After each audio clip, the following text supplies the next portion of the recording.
Well then, hello! I am your host, Adam Jamale. And I'm Aaron Schroeder. That is right, and this is the Quack 12 Podcast, the most official, unofficial Oregon Ducks sporting podcast on the web footosphere.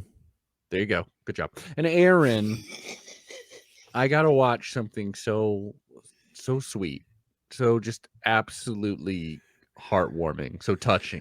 I bet I know where this is going. I gotta watch the Washington Huskies. Yeah. Not just lose, but lose in embarrassing fashion to my Michigan Wolverines. And it was touching. It was beautiful. Was it embarrassing? I want it to be embarrassing. In reality, I don't think. I mean, it was like Michigan, it was a total collapse for sure. Yeah. But it kind of felt like, it literally felt like all the magic that they, like all these little things that would just like, what made that team amazing. Just like, I can't believe all these things are clicking into place at the perfect moment to win a football game. It just didn't happen this time. Right. But it kind of was close. I mean, it was a one-score game for so many drives. Right. And something just clicked in my head is that with Penix's injury, whatever it is, something to the side, that's for sure. That makes it sound something like how Hyth was talking, where he felt like something was off. I think a lot of people did. I mean, you watch him play throughout these games, and there was a lot of like grimacing, holding on to his side. I really hope he did not destroy his body to such a degree. End of statement, I guess. Really, I hope he's not. I mean, Jesus Christ, you don't play. I mean, you play through that, right? Because it's football. But at the same time, it's like, bro, well, is this that important? That he has two separate leg injuries too before he got to Washington. So it's kind of amazing. I mean, yeah, like that he got through it. I mean, he reached the pinnacle of college football. My thoughts on that game were, I kind of wish Washington would have won. Obviously, I do live in Seattle, so it's better when people, if you can give Seattleites a reason to be happy, you're better off. You know what I mean? It's like Seahawks won. What more could you use? Sure, they're not. But I mean, they're not really winning, are they? They're smoking cigars in the locker room. So what's the difference? But anywho, no, so I was, anyways, but yeah, watching that game, also watching that game though, watching the way Michigan dominated the Huskies running and the way they stayed on top of their receivers, it did enlighten me a bit more on like, right, well, those are two things we didn't do. I definitely think Michigan's secondary is better, but also you're not the only one, the only Duck fan to be like, I'm watching them dominate in a run game, and I just kind of wish maybe we would have stuck with in that first game, Bucky a little more, and that second game, Jordan James a little more.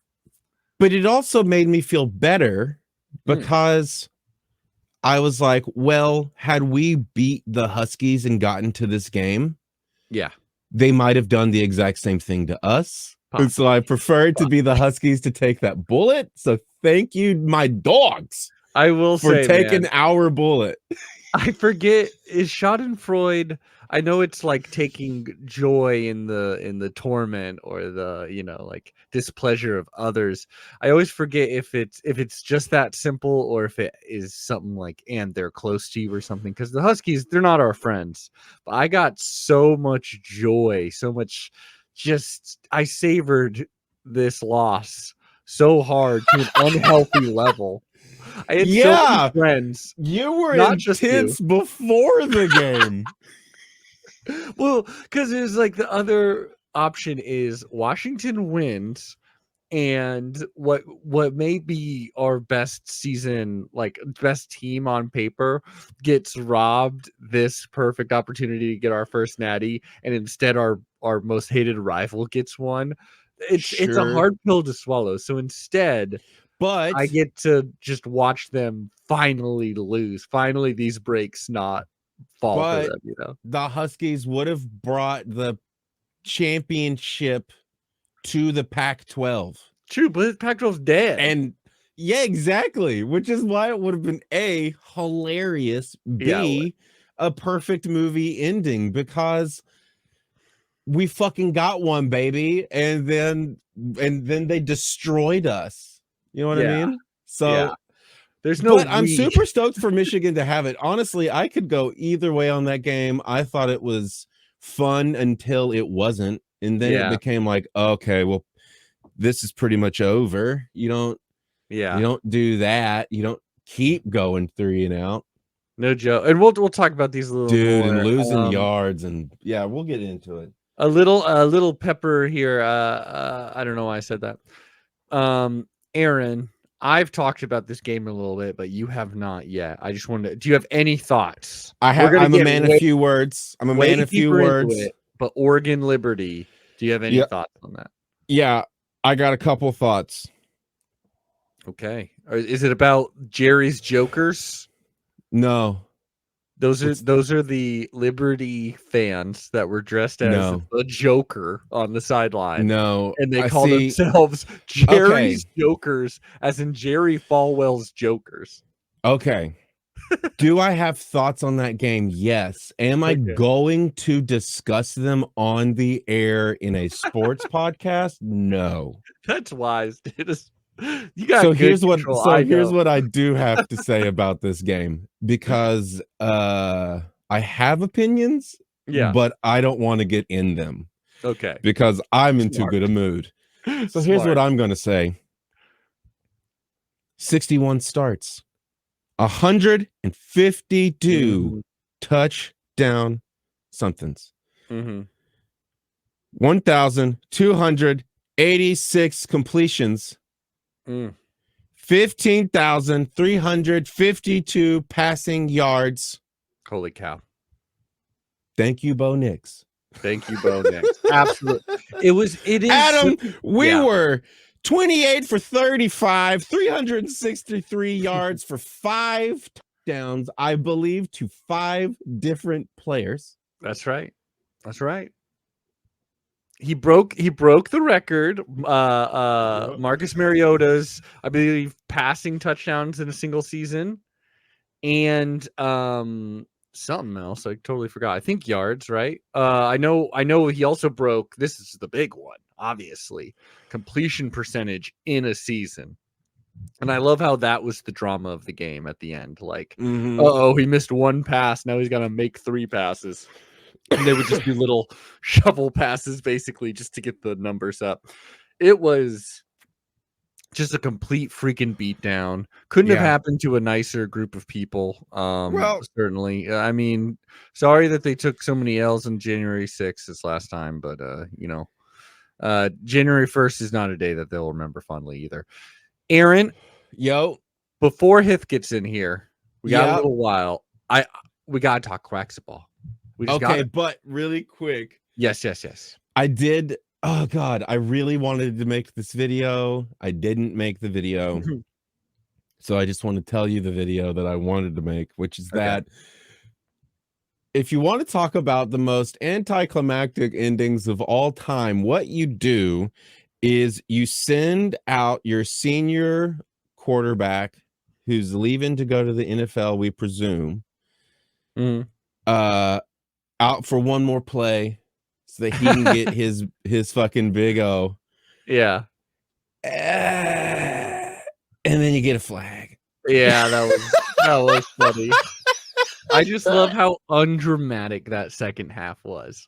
It was just Oregon just figure it out. Like, what I wanted to do was, in the first play, I was gonna put the Titanic theme song underneath it, but then have the flag interrupt it. There you go. And then when it starts again, like kick the music back up again, but with Celine singing. I thought that would be really funny. We could have gone viral, Aaron. We could have gone My viral. last post just went viral. Speaking of which, the viral sensation that is Quacksball. Quacksball. Quacksball.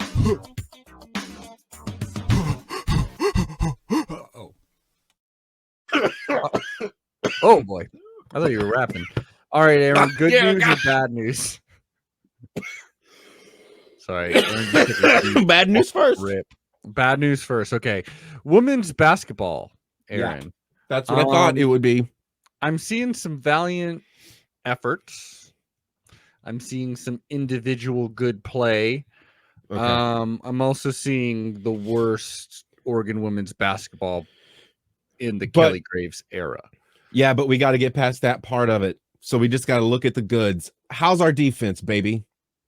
Defense is actually doing pretty, like, that is the notable thing, at least. Okay, that's what we wanted to be. Okay. We went against two really freaking good teams this weekend.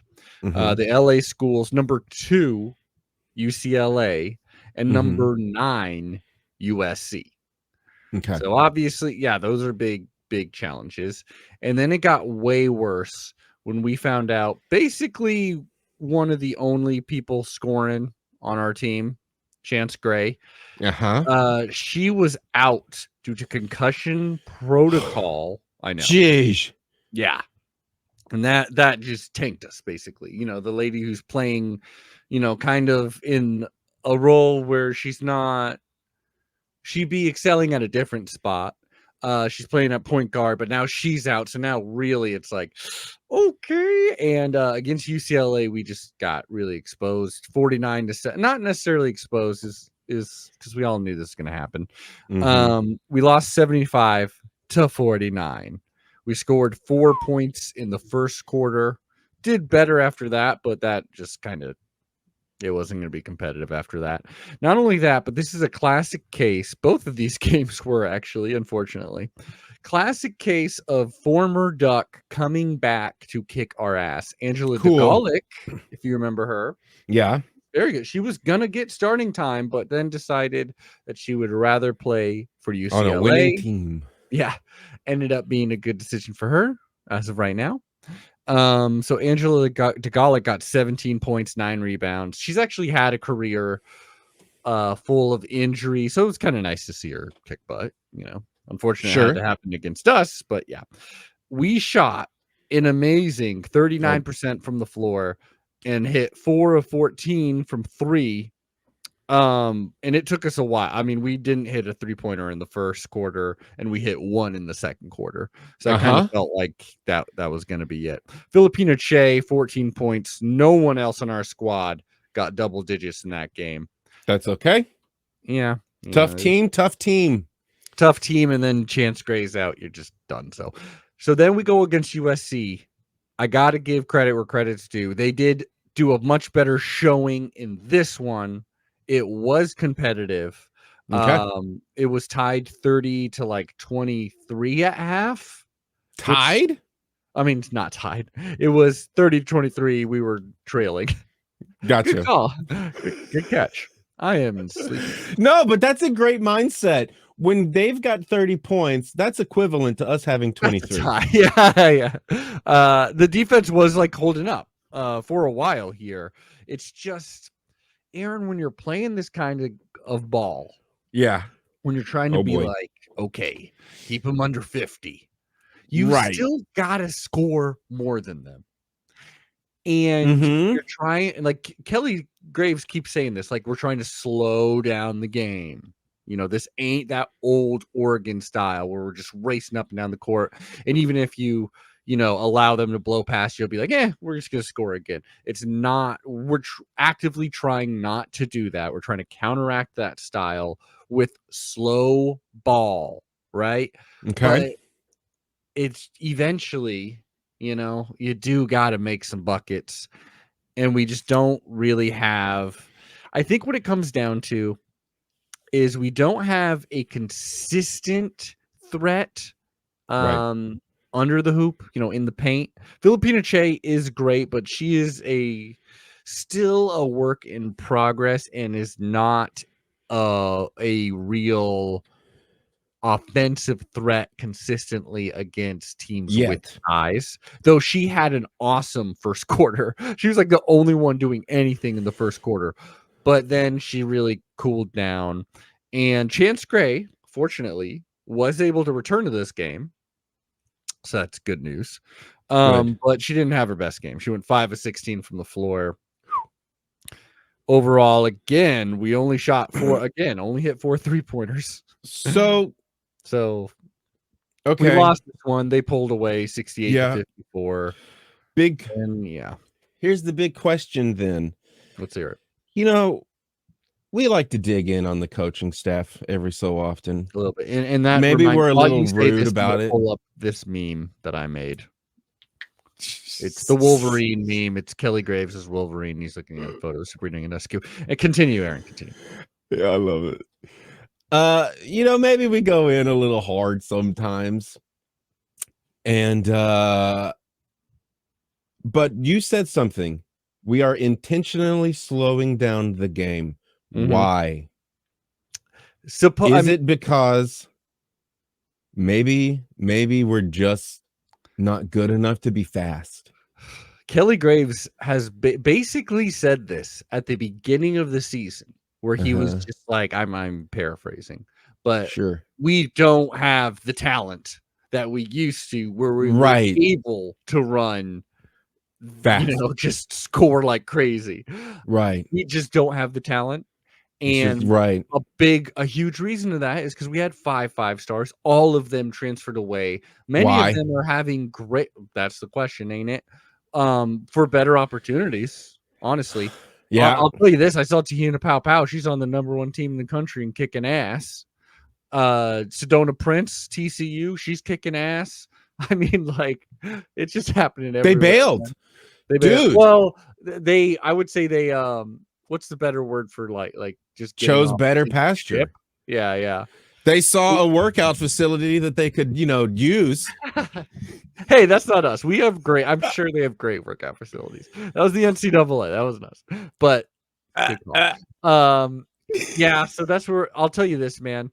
So upcoming for women's basketball, I believe they have like the Arizona schools. Arizona State is not great, but could absolutely beat us. Arizona is legit good. It's fine. I'm looking at their schedule, man. Yeah, it's not going to look good for a while, huh? I'm afraid. I will feel like I'm not trying to just crap over this team. All right, you're already done for this season. You're like 1, 2, 3. I'm now off the just like be super angry, and now I'm just concerned. If they win more than 4 games the rest of the year, then I will be surprised. I guess I'll just leave it at that. Do we have it's too late to try to pull somebody in from another team, huh? Oh yeah. And they all left. There's this is the comparison here. Something's wrong. Because we gotta hop over and talk about the other team here. Yeah, okay, yeah. Team here, it's just like they just don't. There's one player who's injured. She's gone all season though. Other than that, Chance Gray's back. This is the healthy squad. This is like all we got. It can actually only get worse. Right. Like these players can get better, hopefully, or just have better days, or just it can snap, but snap together, but things have not worked that way for years now. And we've been hoping it has with other players who are very talented.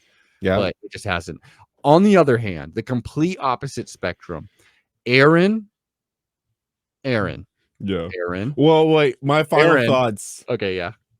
Final thoughts on women's team right now. In the immortal words of James Brown, y'all ain't it. I thought you were going to say it's a man's world. I'm glad you didn't. No. I thought for sure you're going to go there. But Aaron. Yo. How many years have I been like, Oh no, I know Dane Altman. He doesn't look good right now, but it's just these key injuries. They're really hurting. Yeah. Trust me, Aaron. Like he was really It's a good. long, The It's been a lot of excuse that, is right? the Dana Altman is a slow burning process that Yeah. gets better with time. Exactly. Like, don't worry, dude. Like, he's actually really, and we haven't really had great men's basketball. The best year we had was since this podcast has started was like 2020. Peyton Peyton Pritchard. Pritchard just carrying it was really just Peyton Pritchard and kind of a bad year for basketball. So it seemed like, oh, maybe we can do something. But then COVID happened. Right. But Oh Aaron, yeah, that was a great year.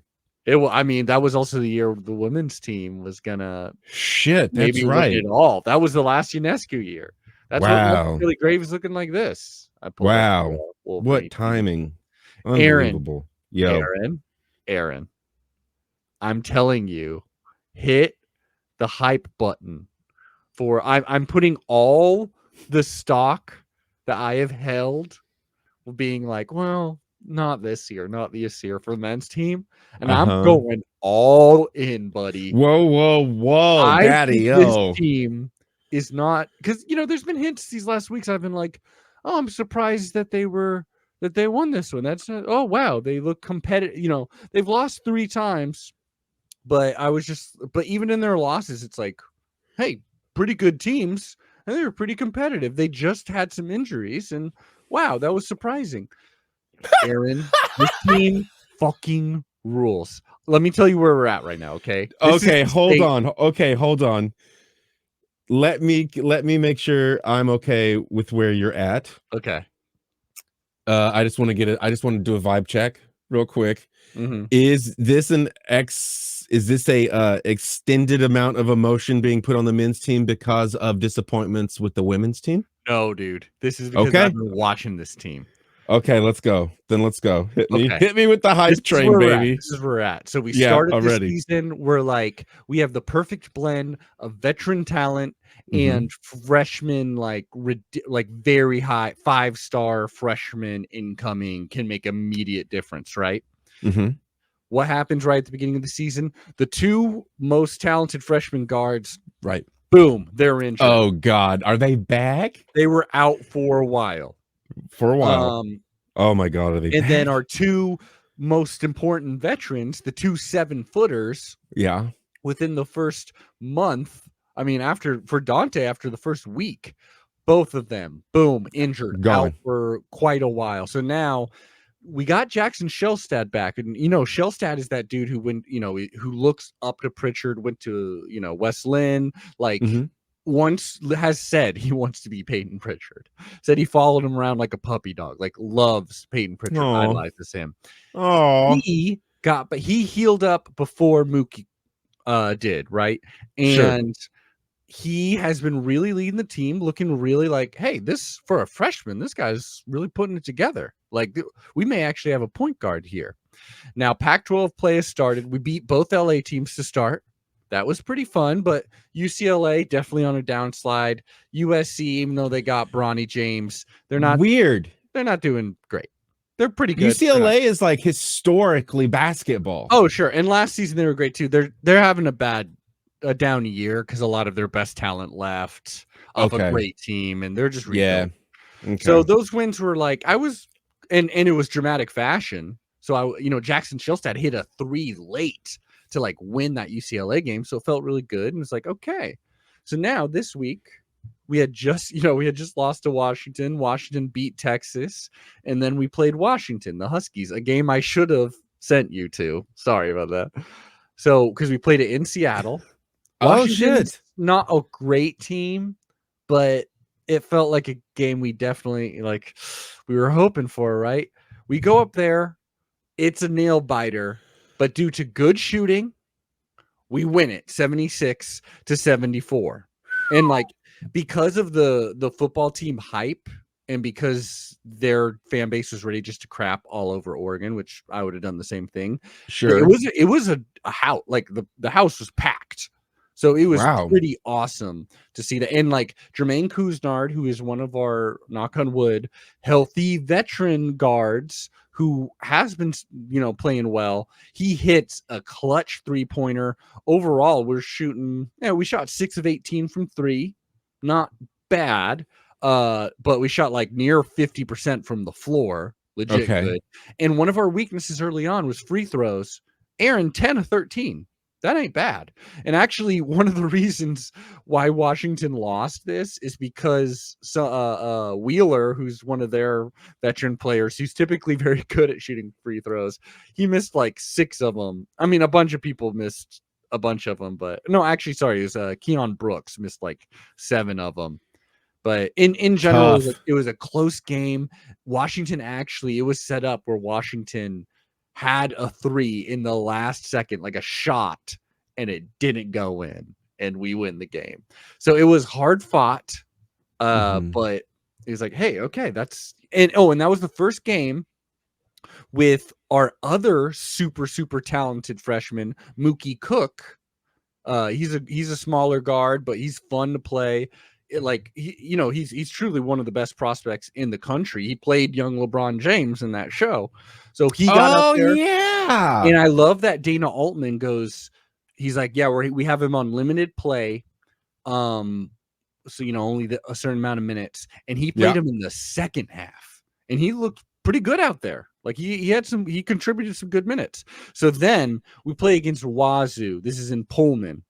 And this game was awesome. I gotta say, this is the game that made me completely put all the chips in. Wazoo is not a great team, but they're not bad. 10-5 is their record now that we beat them. We beat them only by 5 points, which is crazy because for most of the first half, we were shooting over 80%. Aaron, our bigs aren't in the game, so they're still not healed yet. Okay. Though N'Faly Dante, the more our more seasoned 7-footer, he is very close to coming back, which would be huge for us. Because in this game, our big guys like Kwame Evans, who's our one true like larger player who should be playing that role. He was a 5-star freshman, so he's still raw, but really good still, like really talented. Our 2 big guys, him and Diawara, like they were getting fouls really quick. So Dana Altman, this is why I'm like, Dana Altman's a legit great coach. Kelly Graves maybe not so much, because Dana Altman's like, oh, okay, we're small ball then. We had our 5 small, like short dudes out there, like short basketball short, like right, 6'2". Yeah, we were going with the lineup of just like, okay, these guys can ball. And they were hitting everything. For most of the first half, we were shooting over 80%. We could not miss. Brennan Rigsby, he hit his first 7 shots in a row. He hit 4 3-pointers, just bad. Like he was drained. It was like relentless, man. We only led by 5 at the end of the half because Wazoo was able to get to the free throw line really frequently, and they were draining threes left and right. Wow. Now, I think if we had our big guys out there, we would have just gone smoother. But we were shooting lights out. It was awesome. We finished the game 58% from the floor, 58% from 3-point range, because we hit 14 3-pointers in this game. Wow. 11 of 14 from the free throw. It was like closer than it really should have been. Like this game was actually really exciting. But the thing that got me excited is like, dude, we got a full on team right now that can shoot lights out pretty regularly. And we still have yet to add our 2 7-footers really into this system. And Mookie Cook's only getting better. So I don't know, dude. I think this team has like, how tall is he? He's a shorter dude. He's a true like guard. Let me pull it up right now. He's 6'6". He's the puny 6'6".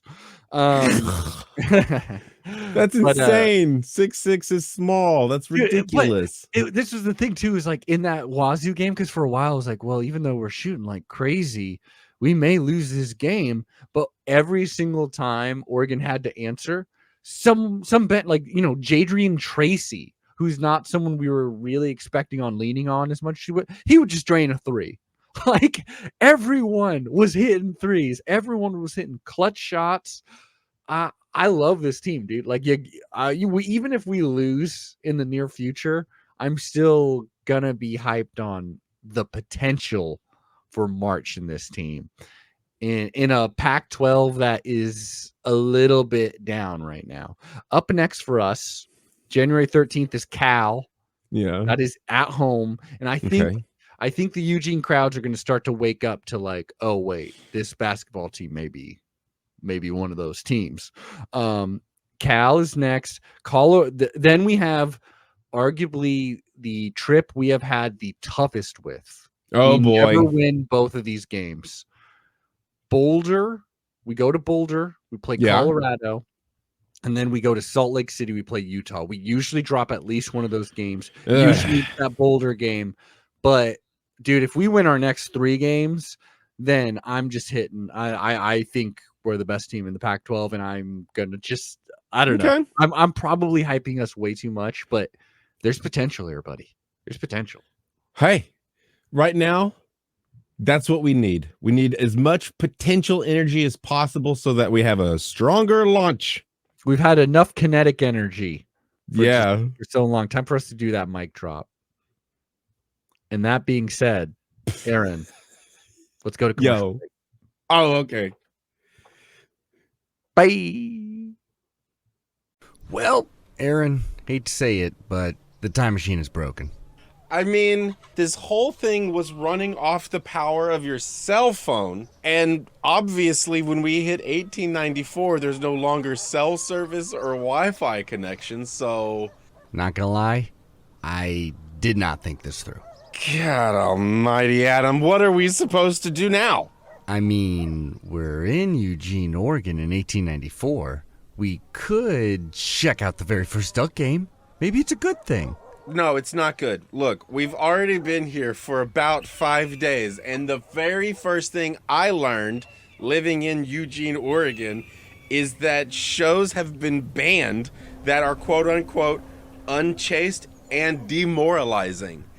And that's kind of the only kind of content we know how to make, dude. We could review every Duck season as it happens. Even the children here are freaky. Then post it on the Quack 12 Patreon in the future. I mean, it's just really hard to not spoil, tragic national events. Imagine it, a weekly show dedicated to Oregon football history with 2 charismatic time-traveling stoner hosts. We live in the most expensive house in Eugene, and it's a fucking shack. And the most beautiful thing about it? We can charge them a measly $5 in the future. And when we get it in the past, we'll be freaking millionaires comparatively. And I'm talking robber baron status, baby. Adam, I make bugs fight in a shoebox just to simulate television. All listeners would have to do is go to patreon.com/quack12 and sign up for hundreds of hours of duck entertainment. But the hooch is good. In fact, it's kind of got me wanting to try my own hand at it. That's right. For a measly $5 a month, that's patreon.com/quack12. Now let's go watch them lemon yellows give those hay seeds what for. And keep your eye out for Dr. Schroeder's blueberry wine.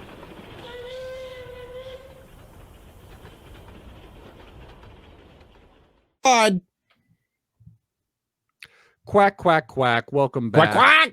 Hythladay's in the house. How you doing, Hythloday? Oh, there's Hyth. I'm well. Hyth. How are you? Just let yourself in, good. I guess, Hythloday. Jesus. I'm doing good. Do you know why, Hythloday? I can imagine. I'm doing well because we're not recording this the day after the Washington Huskies win their first national championship.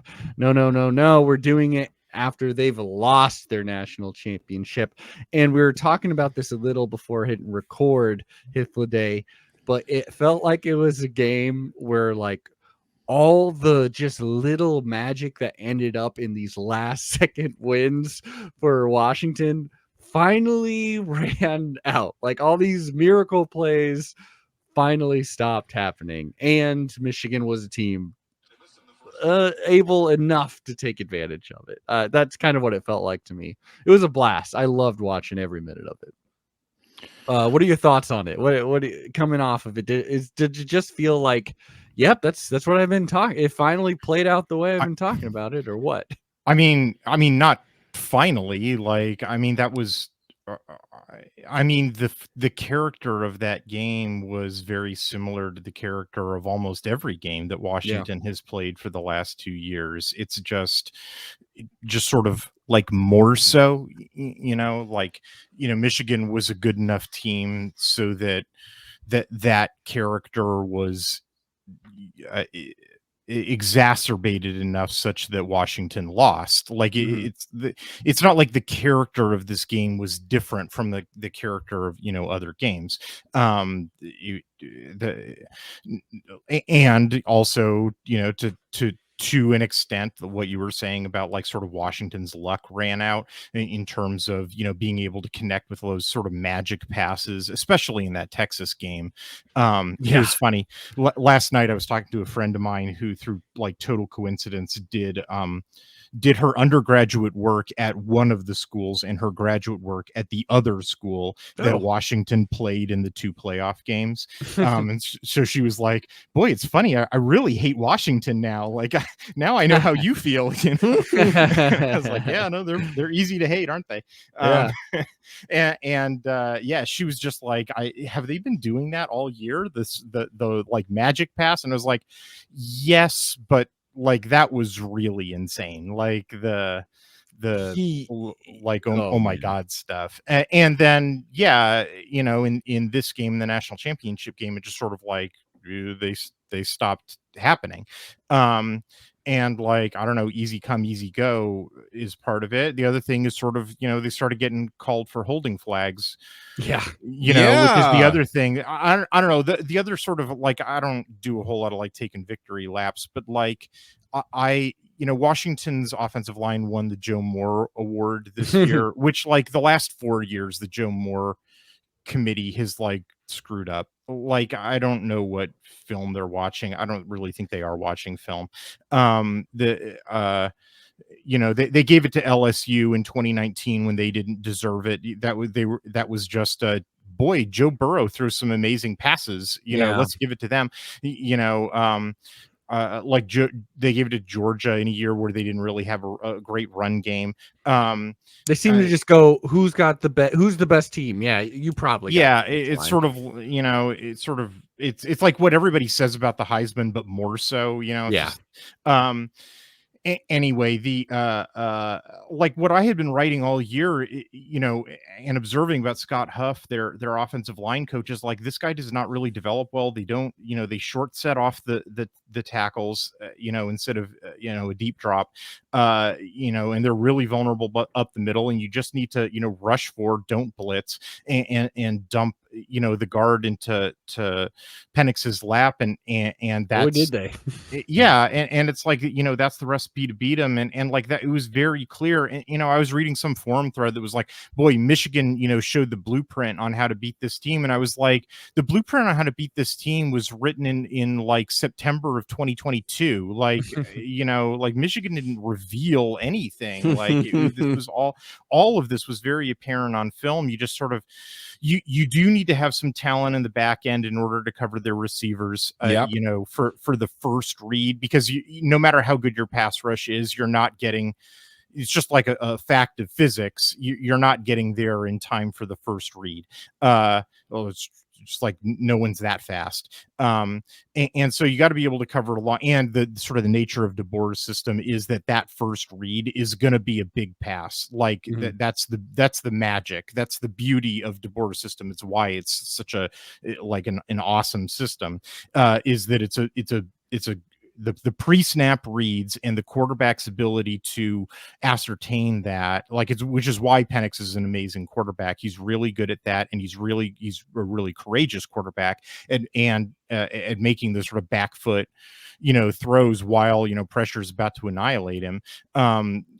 He still gets it off, and he gets it off accurately for the most part, and even while pressure's coming up the middle. And like, nobody believes me about this, because it's like this. I totally understand when people are watching games live, because as soon as the ball's out of the quarterback's hands, your eyes just sort of naturally follow the ball, and you're not looking at the line anymore.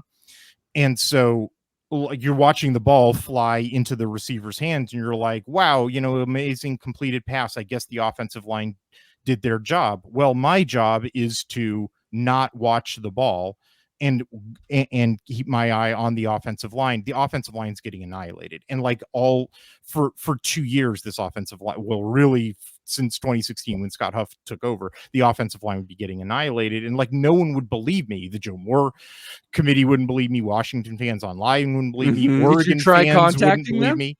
I don't know. Like, you should no one would believe Moore. me about this, And so, like, when this, happened with Michigan, and everybody was like, "Oh wow, what happened to Washington's offensive line?" I was sort of like, "I'm going to go bald. I'm pulling my hair out about this." Just like, no, I mean, this blueprint was like it was yes, this and yeah, anyway, and then like against Washington's defense, like, yes, run the ball and throw vertically. Like, the one thing that they can defend is horizontal passes, and you saw, that's when Michigan got in trouble, is when they started throwing the ball horizontally. Like, when they decided to try to go for it on some of those fourth downs, like, what did they do? They threw horizontal. Well, that's what Washington can defend. It's like Cal's defense, right? And it's just like, no, Jim, you idiot, did you not watch 1 second of film? That's the one thing that this team can defend. But if you run the ball, right, and then you throw vertically, like run, play, action, that's what you need to alternate in order to keep this defense on its heels. Like, that's what they can't defend. Which you would assume hardball. That's hardball. Like, I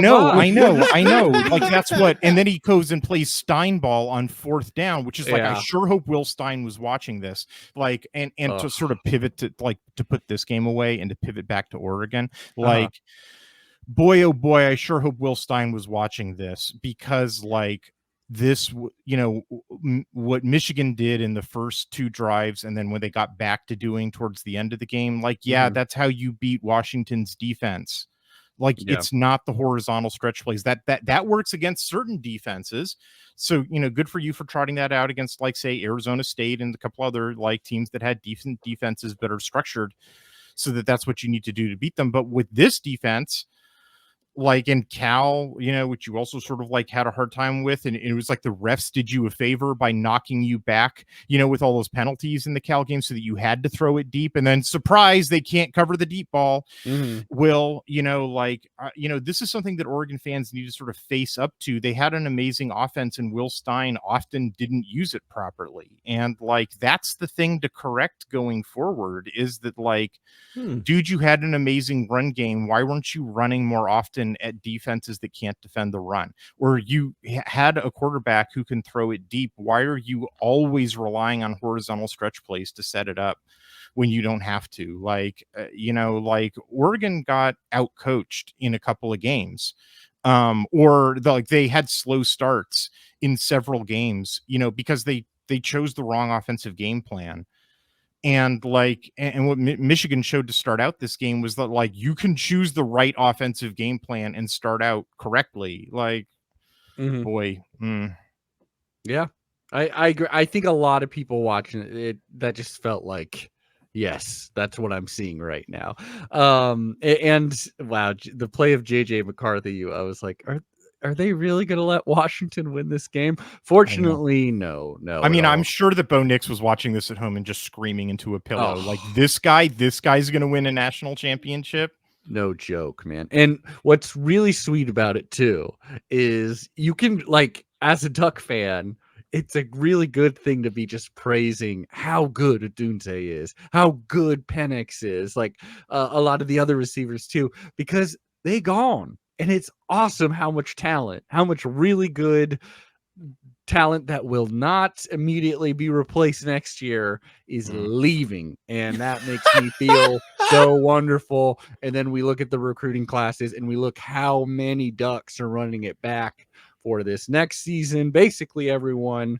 It made me so dang happy. I don't know about you. Yeah, I think, well, I think 4 or 5 got, Kyrie Jackson, Jackson Powers Johnson, Troy Franklin, Bucky Irving, and Jamal Hill have all declared early and are going to the NFL. A couple other guys, obviously ran out of eligibility. But I believe 10 different dudes who might have declared for the NFL have publicly stated that they're coming back. I think the only guy that we're waiting on is Marcus Harper. But everybody else, there's too many to list. At Addicted to Quack, we've got an article, and we're just waiting on. But I think on Thursday we're going to write an article about all the guys who've confirmed are coming back. Jordan James. Yes. Well, he's not eligible because this is his second. But he's not transferring away. He's not transferring away. I mean, anybody can transfer. I mean, there's another transfer window that's going to come open in the spring. That would be a shocking one. Yeah, it's true, but we can't guarantee.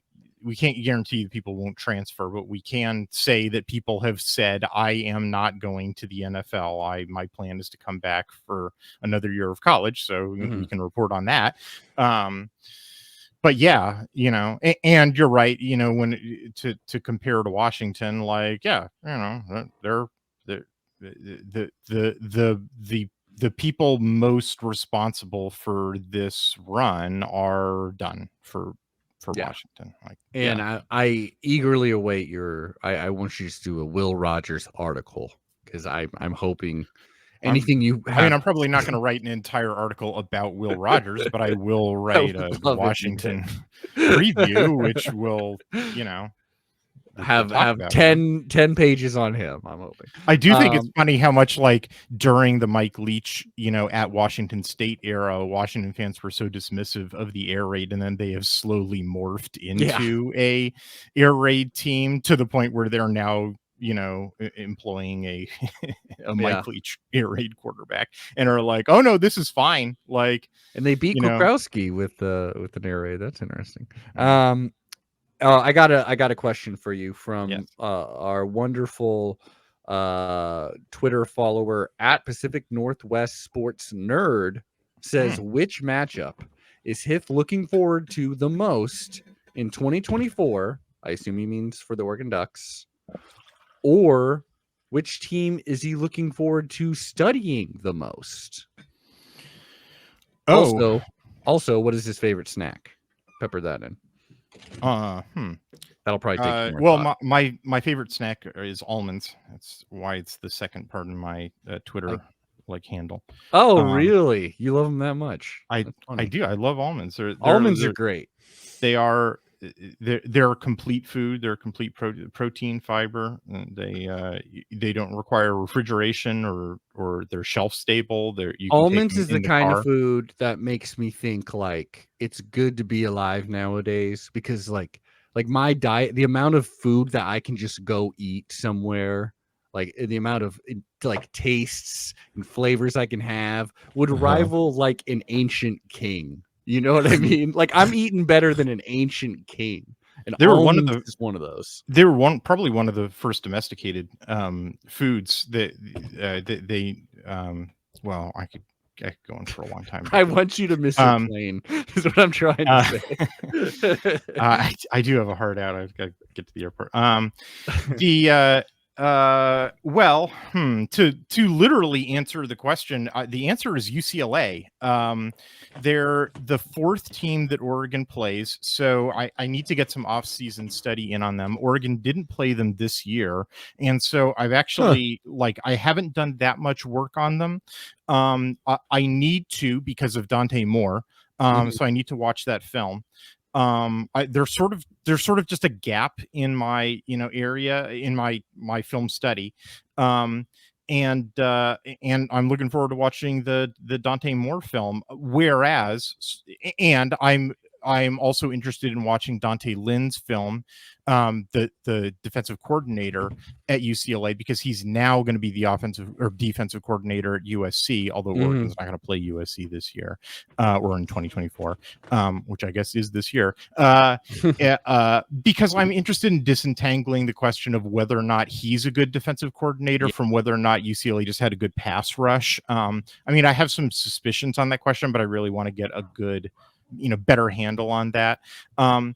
And like, I feel like I'm fairly familiar with the other Big Ten teams that are on Oregon's schedule, because I did that project of watching all of their 21 and 2022 film over the last couple of years. I mean, I'm going to catch up on their 2023 film. I have all of that studied or in my library. I haven't studied the 2023 film yet, but like Oregon's Big Ten schedule is kind of bleh. Like Michigan State, I don't know, like they imported all of Oregon State's coaches, like Purdue, Illinois, Maryland, Wisconsin. I'm not interested. Like in theory at Wisconsin, in theory that's a scary game, but watch the Wisconsin teams lately, and who knows? It's really, as we talked about a little, it's a 3-game season, right? As all Big Ten teams are, right? It's Ohio State, Michigan, Washington, where, as we talked about, Washington is losing a lot. Michigan is about to send about 15 to 20 players to the NFL. Send them all, and hopefully their coach too. And then, hopefully the Chargers to rescue Justin Herbert and then also sabotage even further USC and UCLA by sucking all of the Los Angeles football attention away from the college level to the pro level. And then DeBoer goes to Michigan to take over that job, and he fails. I would actually prefer DeBoer sticking in Washington.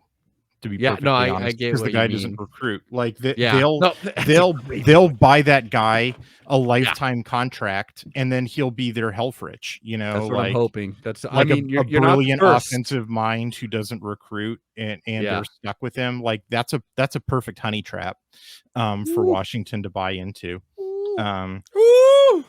Anyway, good same with Scott Huff, except I guess the reverse, right? A guy who recruits a bunch of big offensive linemen and tricks you into thinking that he's a good coach, but then he doesn't develop them at all. So he gets you halfway there, and then they get bulldozed when they play a good defensive line. Like, yeah.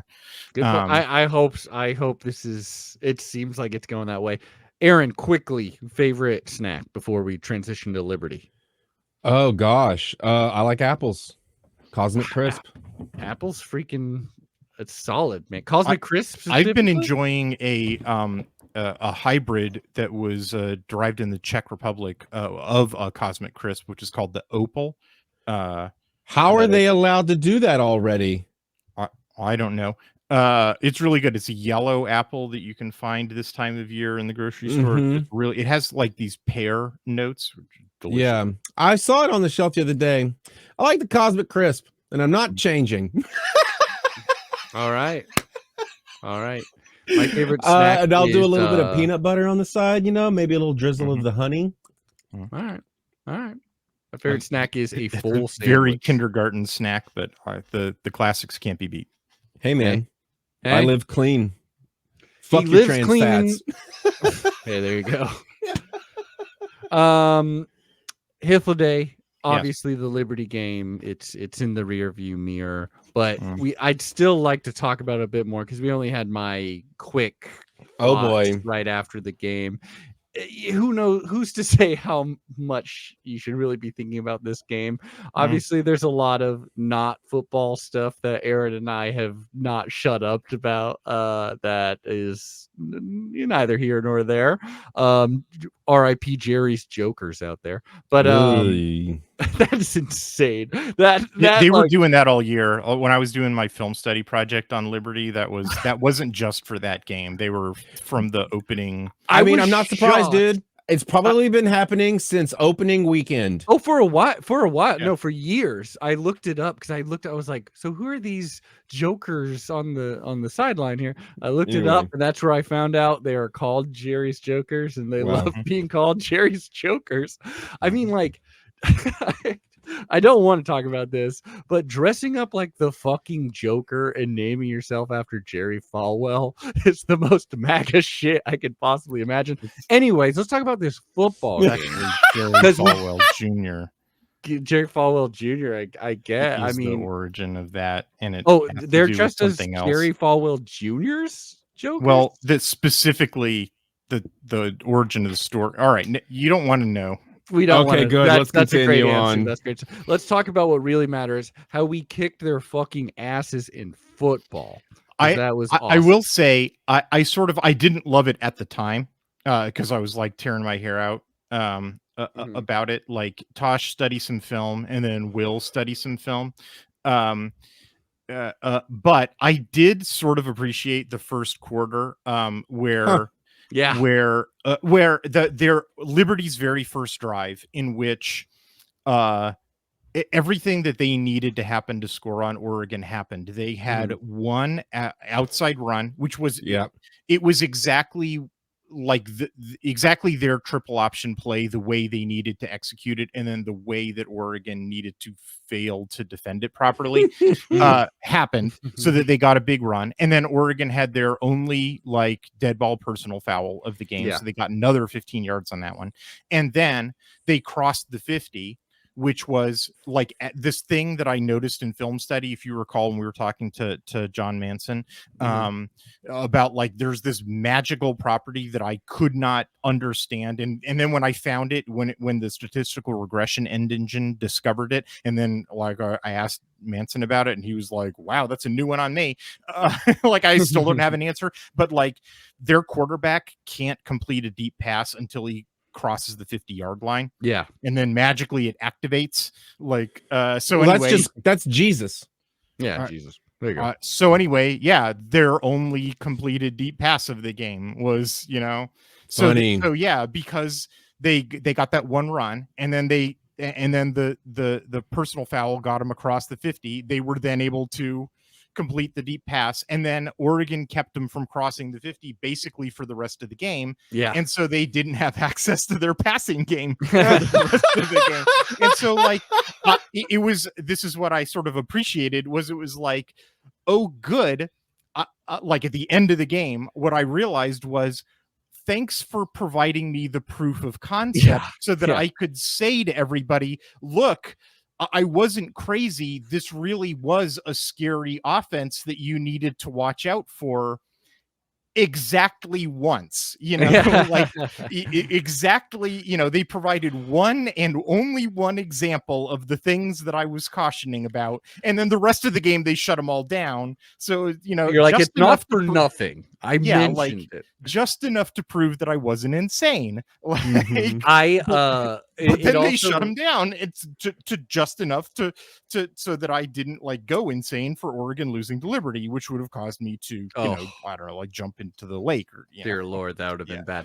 And like, if you watch the highlights, like the condensed highlights of this game, that concludes the Liberty highlights. There's like one in like the third quarter, that broken run, that whatever. They got other two. than that, that's it. And it just felt like, if anyone's seen the Incredibles, when like Dash is like trying to figure out like how much he should win the race by, like not this much. It felt like that for like the whole second half, like with all the posturing. Dude, the stands looked bleak at the end. I was like, wow, this game's not even. What, you mean the stands we're already empty? A group of jokers in there?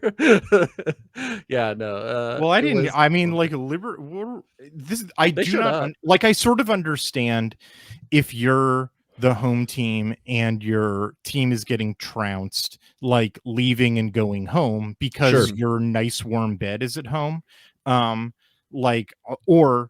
Like you shouldn't, but I sort of get it. Like, what I don't understand is traveling to a bowl game in a like nowhere town like Glendale, Arizona. You ever been to Glendale? It's like, fuck no. Like, what are you gonna do? Like, oh man, let's go check out the Glendale nightlife. Oh wait, the game's played at 10 a.m. Like, let's go check out the Glendale noon life. Like, but dude, you've also. You're talking about some pretty conservative Christians here, so they're just trading one mean, location for another. Really, I'm sure it's all the same. It's Yeah. the same Starbucks Great. coffee and bullshit. Let's go croissant. wash off this ridiculous makeup. I don't know what they were doing. So anyway, the I mean, yes, and the rest of the game sort of played out as as I loved It how should. boring it was. expected. I loved it. I mean, to be perfectly honest, I didn't love the gamesmanship because, like, I don't like playing with your food. Like, regardless of what you think of Liberty, like those the Liberty, the university, and The players, like I'm sure they're just trying to play. the players are they're kids who are out there playing a game. Like Yeah. they don't.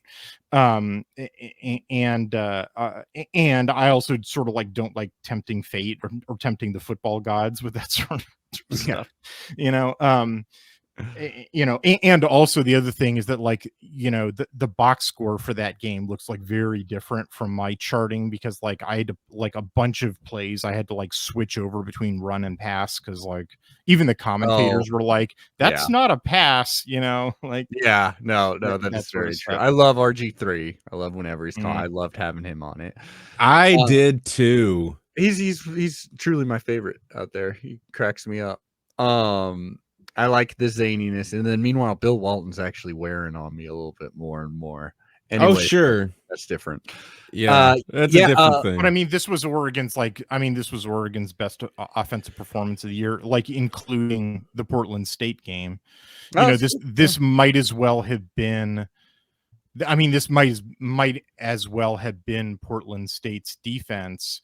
It's just that this was 13 games later, and so the offensive line had gotten 13 games better, right? Like just more time to the team was just 13 games better, right? Like 13 weeks worth of practice. And I wouldn't mind seeing Portland State versus Liberty, honestly. That well, I mean, Portland State's offense ain't bad. Like, Liberty's defense was never the strength of their team. Yeah. I mean, Liberty's offense is no joke. Like, you really, I mean, that's really the story of the game. And really, if you like this is something to be talked about. Like I know Oregon sort of made this look like a clowning, and I know that there were a lot of fans who sort of dismissed this game out of hand, like, oh, this sort of result was inevitable. This result was not inevitable. Like, I mean, Oregon's offense versus Liberty's defense, I think was like, Oregon's first two drives kind of stalled out. One was a swatted pass, and the other was, it basically came down to, like, Oregon ran a screen pass, which was annoying. Because like Oregon's having difficulty like blocking screen passes on the perimeter. It has to do with Terrence Ferguson. It's sort of a year-long complaint. But whatever, like, they obviously Oregon's offensive production, was fantastic in this game. It doesn't really need to be belabored. Like, that sort of thing was inevitable. The Oregon's defensive performance against Liberty's offense was not inevitable, and is why I started out talking about, like, Liberty's opening drive. Like, I sort of appreciated it for being able to say, see, like, they can do it. Like, it's not people go to this sort of cliche where Oregon, the defense made adjustments. That's not quite the accurate thing to do. Oregon screwed up on one play, and they just didn't screw up again. I don't really think that's appropriate to say, calling that like making adjustments. Like, in my mind, making adjustments is you had a strategic choice to do A versus B. And so you switched from the equally valid choice of doing A to the other equally valid choice of doing B. That's not really what happened here. It was, they knew what they were supposed to do. They just screwed up on that one play, and then they just quit screwing up. So that's not really making an adjustment. It's just like they didn't do the dumb thing again. Right. They adjusted their mindset. I suppose. But like, but number one, I'll take a bit of a victory lap. Like I watched all of that, Liberty film, and like it's the veer. It's not the same triple option that like service academies were running, which is sort of the flex bone. This is the veer, which is a different kind of option. It's much more wide open. It's dependent on getting like explosive plays. And it was interesting actually when I published my article, there were a couple of different people who like played high school ball in which the veer is quite prevalent, who were like, hey, when I was playing the veer, like they always taught me like this is how you do it. And it was like, yeah, that is how you do it. And then like Oregon went out and did that. And so it was kind of curious to me how many different CUSA teams like didn't get the memo of like how you stop this. But anyway, it's the options. I mean, Liberty has more than this play in their playbook. And in fact, one of the reasons that they're so successful is that they don't just run this play. That in fact, out of the same formation, they can run a couple different things. And so if you're only stuck on doing this, that's sort of how they screw you. But setting that aside, like their main structure of their veer play, it always starts with an inside run. And they will hand it off to the inside if you don't put a guy outside, right? So if the structure of it is, if you go inside to stop the inside run, then they go outside, and then it's a pitch option. That's the two second options. Option 2, option 3 is quarterback keep and then quarterback pitch to the guy either in the orbit motion or the tailback. Sorry, this is hard to illustrate without a whiteboard or some video clips, but anyway, the point is, if you sacrifice a dude to the outside to take away the outside runs, which is where their bread is buttered, it's where all of their big plays come from, is to the outside. If you sacrifice a dude and just say, okay, I'm out of the play, like I'm just hanging out here to the outside to take your outside plays away, so you have a or a lighter box to run into, they'll say, okay, I'll thank you, I'll take you up on that bargain, and we'll hand the ball off inside. And so then it's on you, the defense, to stop that inside run with fewer dudes, which even against CUSA defenses, like that's Liberty. I mean, they would get something because they had like big offensive. That was really Liberty's secret weapon, was they just had big offensive linemen and they never got injured all year. Like, I mean, like, which good for them. I'm not saying like, gosh darn them for not getting injured. I'm just saying like, it was a thing. Like, it's somewhat unusual. They noted it on the broadcast actually, that they were one of only 8 teams in the FBS in which they had the same 5 starters on their offensive line in every single game. It's just unusual. Wow. Yeah. I'm just noting that it's unusual that happened. And so that they would, but it's still, even against CUSA defenses, it was their least effective play. Like they would only get about 40 yards a carry, running it up the middle, like that. And that was against CUSA defenses. And so Oregon was like, okay, I understand what we're supposed to do. We're supposed to sacrifice a dude on the outside with and then stop the run with our lighter box. But then, like, unlike CUSA defenses, who are a bunch of stick figures, we have like big fat dudes, right, who all opted into the bowl game. And so they were stopping the run, and like Liberty was getting nothing. And that's where the game was won. Like that's why the game wasn't even close, I should say. Like, that's why the game wasn't a shootout between two offenses that couldn't be stopped. It was Oregon's offense that couldn't be stopped and Liberty's offense that could be stopped, because Oregon's defense kept inducing the inside handoff and then stopping the inside handoff.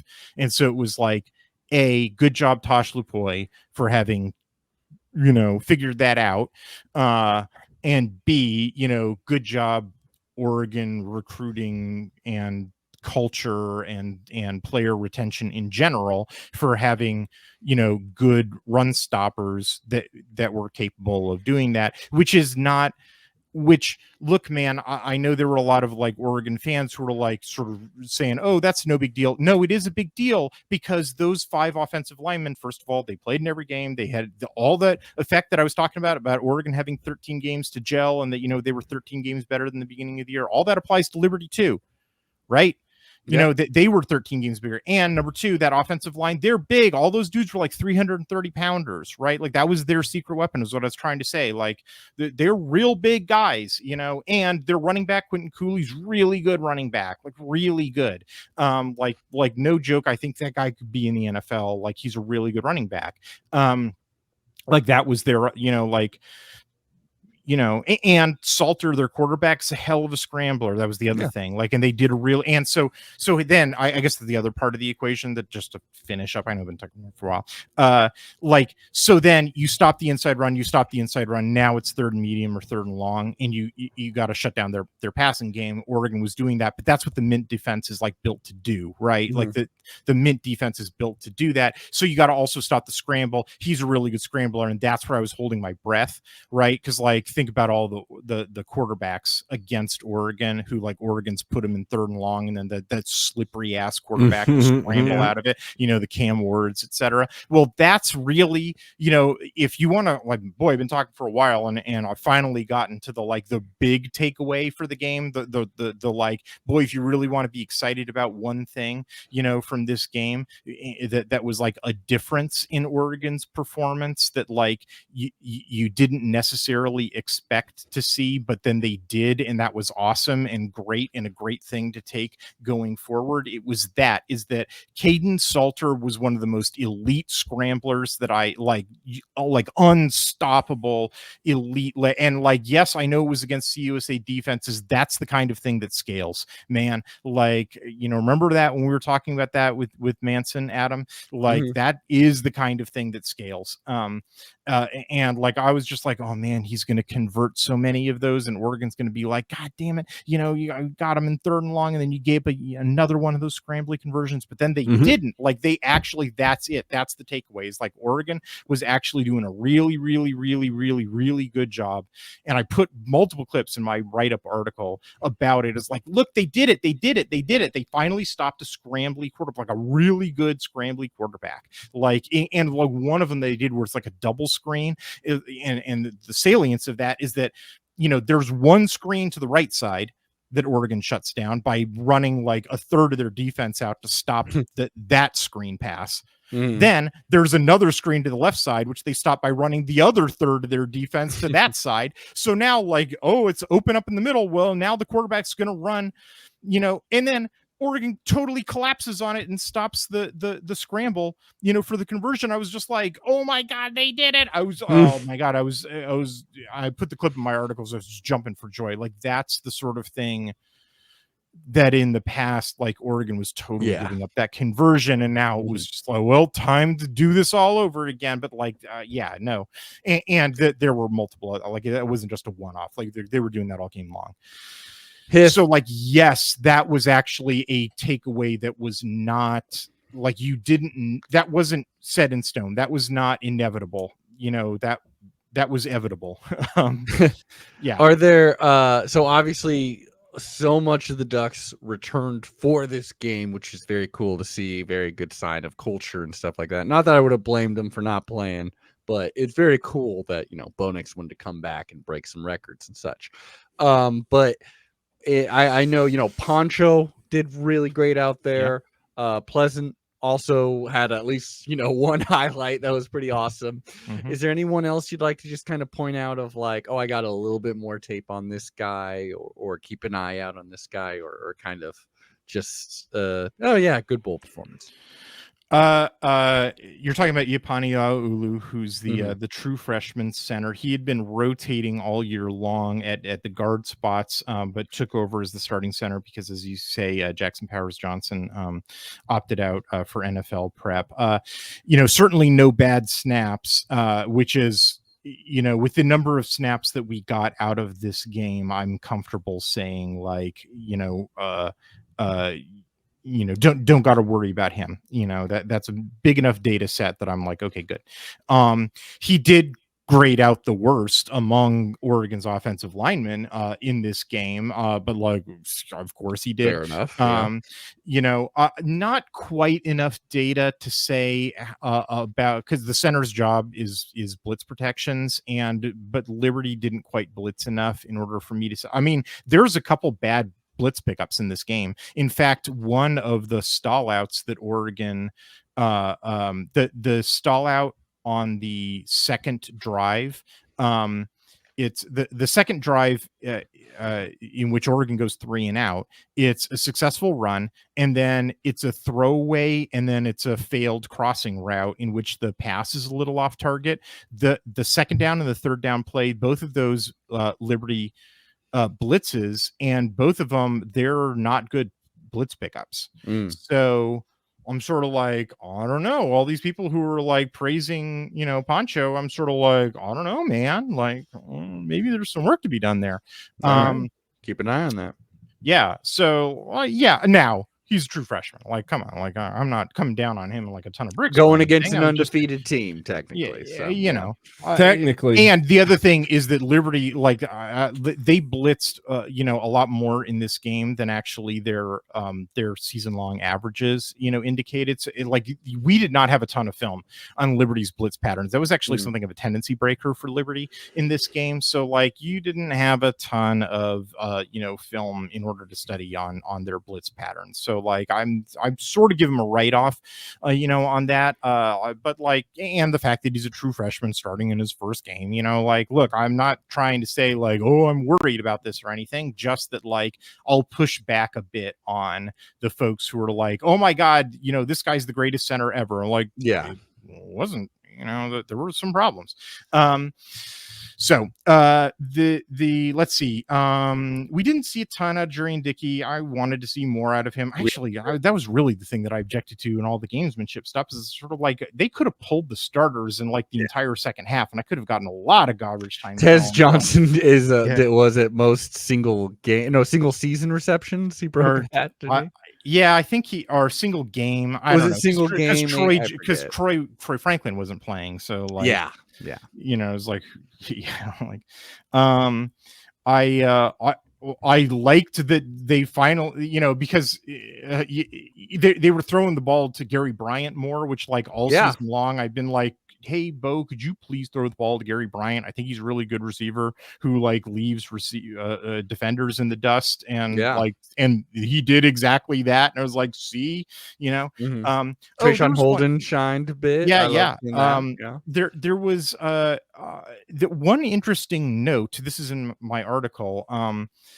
You may recall, Adam, when we were talking to John Manson, that we had a little back and forth about like who their best corner is, whether it is Singleton or Marion Williams. And it was funny because like all the CUSA quarterbacks were throwing against number 3 Singleton, and they were never throwing against number 26, who's more of their single coverage, like man, like phantom dude. And it was really interesting. So like, and I had a ton of film simply because every quarterback was throwing against number 3 of like, this guy sucks. Like he keeps getting burned, but then the quarterback can't connect. And so it was like, I had tons of film in which the number 3 would get burned and then the quarterback would miss the pass. And I was just like, this is infuriating. Meanwhile, I had a ton of film on number 26, like effectively covering. And so I figured that Oregon, what I was going to see was, they're going to do the same thing that all the CUSA teams did. They're going to throw against number 3, except Bo Nix is actually going to connect. They didn't. They went after number 26 because number 26 was in single coverage with no safety help, and they just had better receivers who burned 26. Nice. Right. So like, for the first time, or not the first time, there were a couple of occasions during the season in which CUSA receivers burned 26, but it was rare. It was much rarer than number 3 getting burned. But that was the fun thing, was in this game, Oregon burned 26.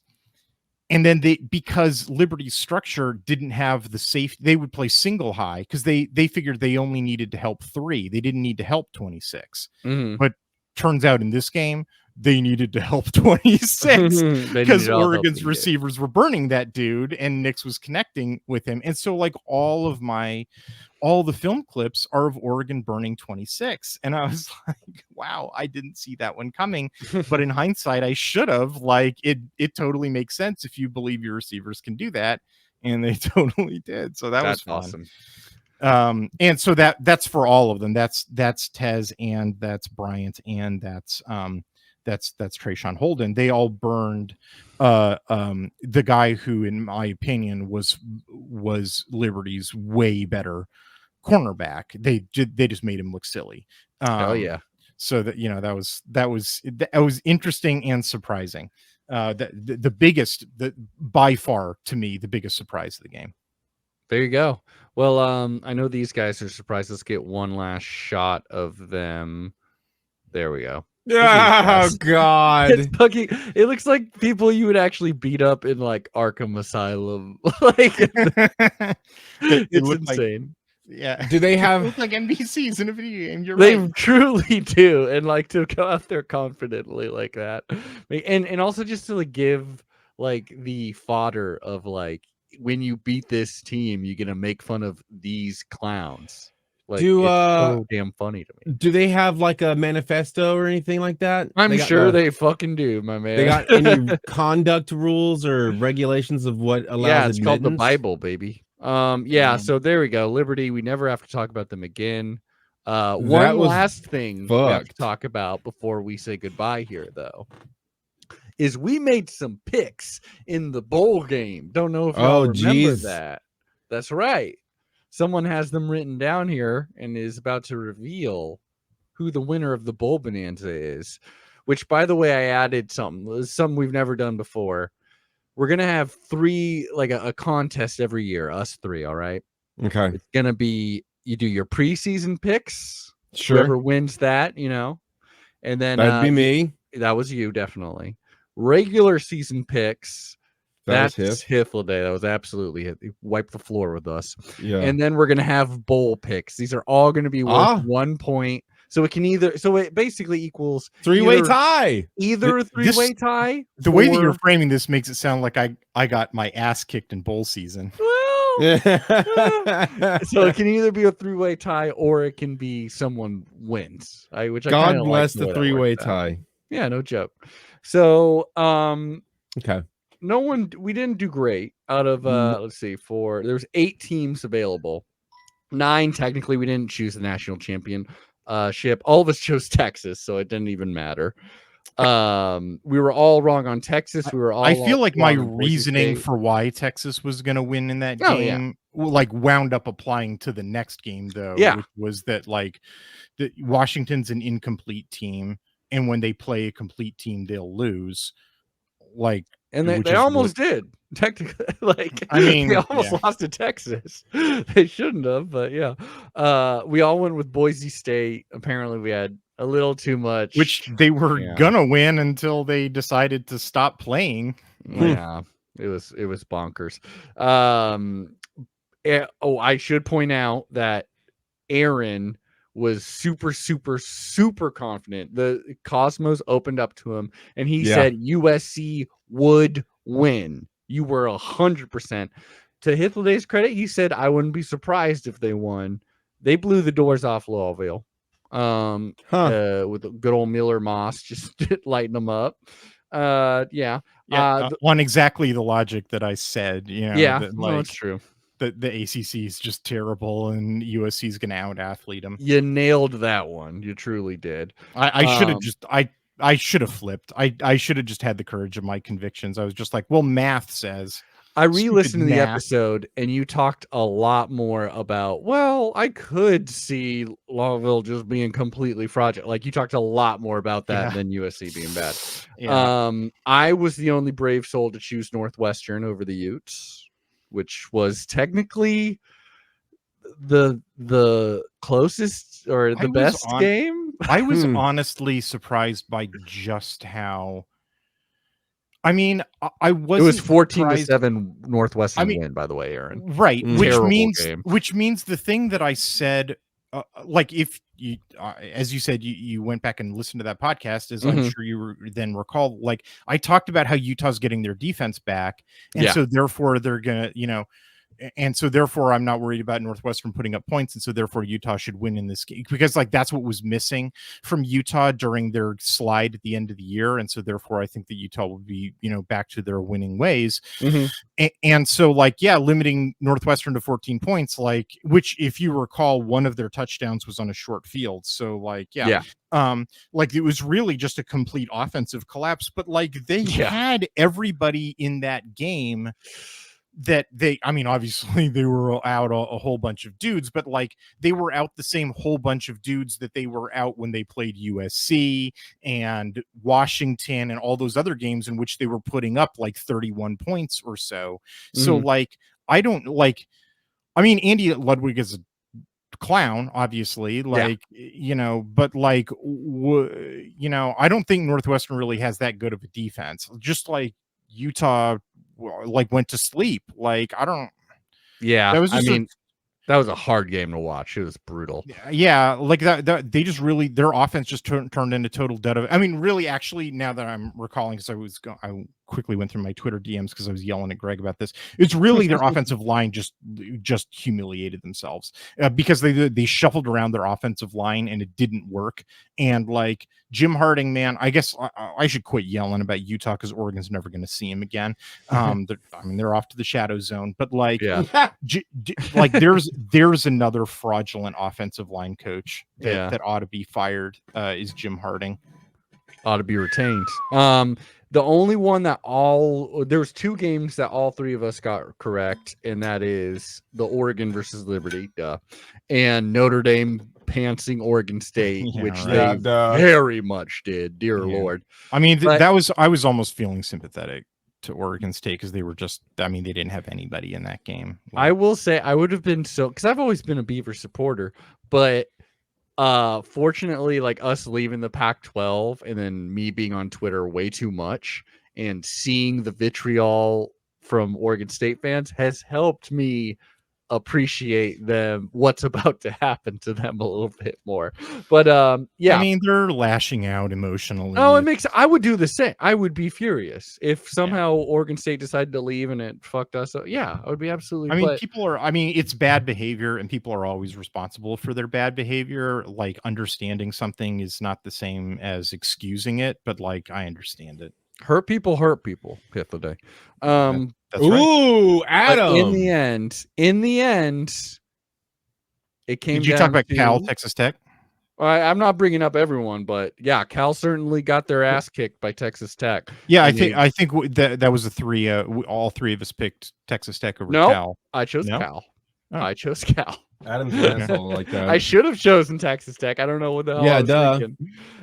There's no way that Justin Wilcox team was going to end up like on a positive note above 500. That wasn't going to happen. Yeah.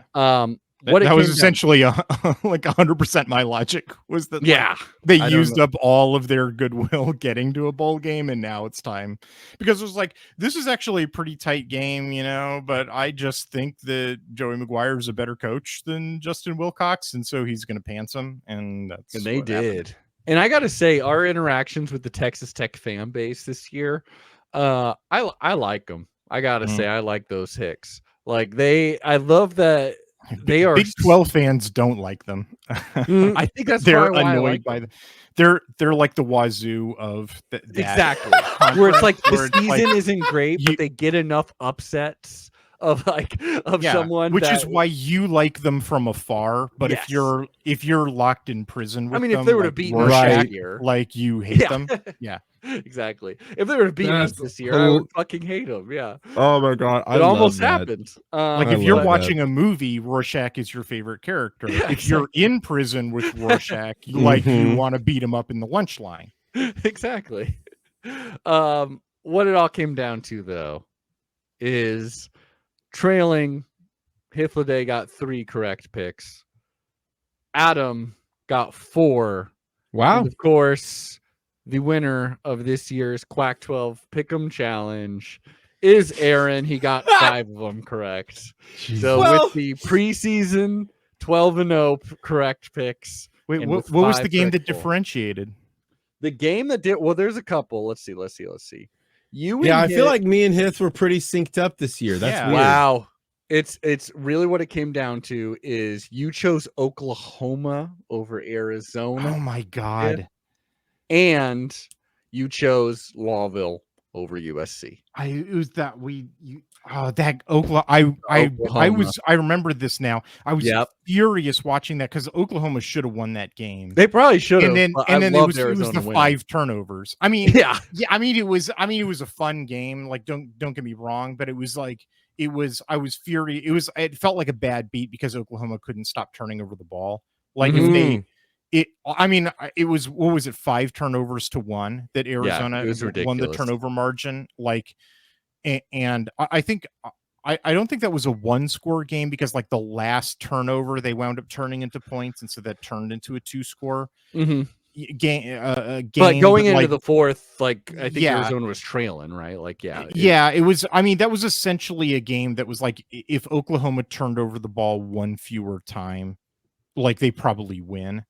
It was like Arizona needed every single one of those turnovers in order to win, meaning that like I think my logic was correct, but like Jesus, Oklahoma, could you stop it with the turnovers? So I feel like that was a bad beat, but whatever. I mean, it's funny Aaron won. It always is.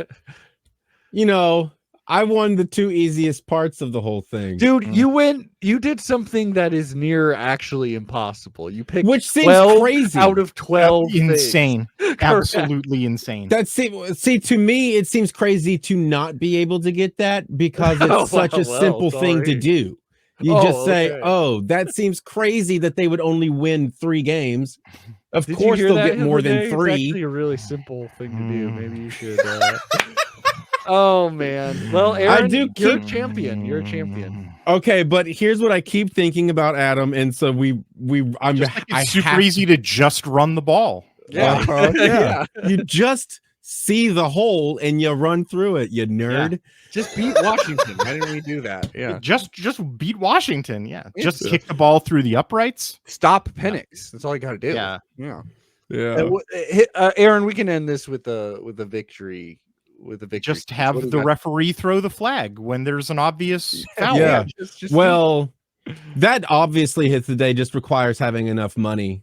That's all you really need. I mean, why can't Oregon just have enough money? Just have enough. Why don't these people just have enough money? Yeah. Aaron, what do you got to say to the listeners, to the loyal listeners that have now witnessed you win another Quack 12 challenge? Because you beat me in the past. 11-1. It sure was fun. See you in the spring. What's 11-1? Our season? Oh, we went. We in went the regular season. In the regular season. That's what I called. Oh, I said we were going to be. I said we were going to go 11-1. We did. Sorry to ruin your rhyme scheme. I also said at the beginning of the season that I watched a TikTok where this fucking Joe Blow guy said that Washington was going to go all the way undefeated, and then they did pretty much. Okay, shout out TikTok. So yeah, that guy, congratulations, because I believed you when you said it because you made a logical case, and then look at that. Anywho, that's it. That's it. Go to TikTok. I don't have anything to add. Yeah.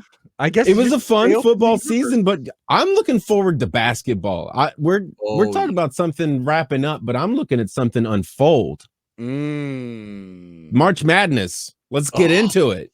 I'm ready. Let's go. Oh, I'm so freaking ready. Hit the day. Last Las Vegas Pac-12 Pac-12 tournament, right? That's true. Right. You gotta go to like Indianapolis or wherever it's gonna be, like, man, I'm really thinking of heading down for the, like, I don't know, Altman's gonna get the bigs back. Oregon's currently leading the Pac-12. Like, dude, I'm all chips in on this men's basketball team. I think we've really got something special. Man, it's nuts. It's sort of like crying out to go to Vegas for the send-off. Ooh, Pac-12 live in Vegas. When is it? Yeah, we'll see. We'll see. March. It's the second week in March. Oh, I've got plenty of frequent flyer miles. Is Quack 12 going to Vegas? We'll see I'm what just saying. happens. Sin City. Maybe. Finally, I can put some bets down on my wild Oh, things don't I joke, believe in. dude. Oh my god. Let's really test this shit. Oh man. Hit the day. Thanks so much for hopping on. We'll think of some reason to have you on in the future. Oh, it was my pleasure. As All always. right, I gotta catch a flight. Get out of here. All right. Good talking to you guys. Bye. Happy New Year. Happy New Year. Quack quack. Well, I'll see you next week. We've got a very special episode for you. Bye. Bye.